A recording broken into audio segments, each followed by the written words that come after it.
जय माता दी, जय मां कामाख्या। अष्टमी तिथि के बारे में आज बात करेंगे। ओम ह्रीं घृणी सूर्य आदित्य श्रीम ओम। ओम ह्रां ह्रीं रोम सूर्याय नमः या ओम घृणी सूर्याय नमः। कोई सा भी मंत्र है, यह सूर्य का मंत्र है। अष्टमी तिथि में जिसका जन्म होता है उसे जीवन में मान, प्रतिष्ठा और कार्यों में श्रेष्ठ सफलता प्राप्त करने के लिए रोजाना तांबे के बर्तन से उगते हुए सूरज को अर्घ्य देना चाहिए और हो सके तो आदित्य हृदय स्तोत्र का पाठ करना चाहिए या सुनना चाहिए। अब यहां पर चीज आती है, एक तो तांबे के बर्तन में देना है और उगते हुए सूरज को देना है। यानी जो मनुष्य अष्टमी तिथि को पैदा होता है, अष्टमी तिथि को तिथि के अनुसार, तो उस मनुष्य को कभी भी सूर्य उदय हो जाए उसके बाद तक पड़े नहीं रहना चाहिए, अन्यथा उसको पितृ दोष की उत्पत्ति हो जाएगी।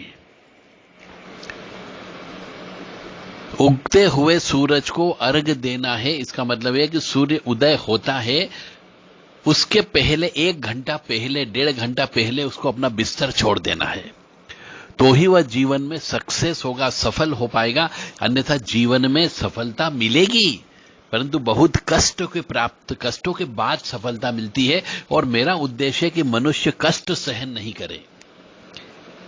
बिना कष्ट के आप अपनी जिंदगी को कैसे गुजार सकते हो, क्योंकि मनुष्य जीवन कष्ट भोगने के लिए ही आया है।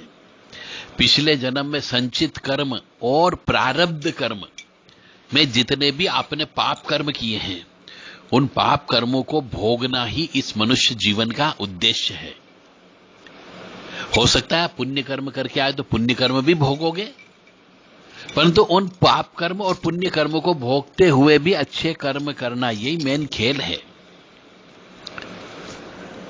तो अष्टमी तिथि के दिन जो बालक पैदा होता है, कभी भी पैदा हुआ, अष्टमी तिथि के दिन हुआ हो तो उसे उगते हुए सूरज को अर्घ्य देना चाहिए और आदित्य हृदय स्तोत्र का पाठ भी करना चाहिए। और सूर्यनारायण भगवान को जल जब भी दें तो वह तांबे के गिलास, लोटे, कटोरी से ही देना है। और जो पानी आप नीचे जमीन पे गिराते हो वह पानी पैरों में नहीं आना चाहिए और तुलसी जी पे भी नहीं चढ़ना चाहिए।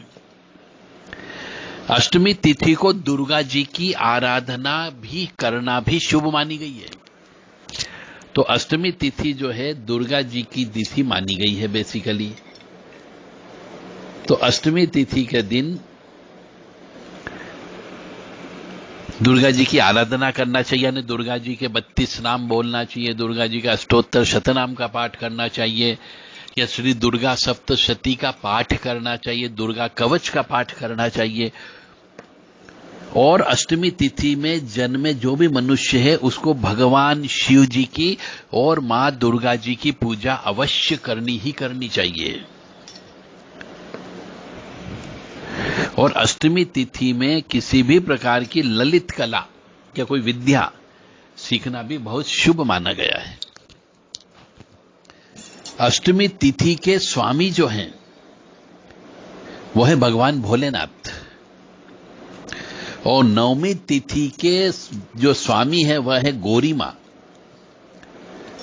तो अष्टमी तिथि के स्वामी भगवान शिव कहे जाए हैं और अष्टमी तिथि को भगवान शिव की विधिवत पूजन अर्चन करने से सिद्धियां भी प्राप्त होती है।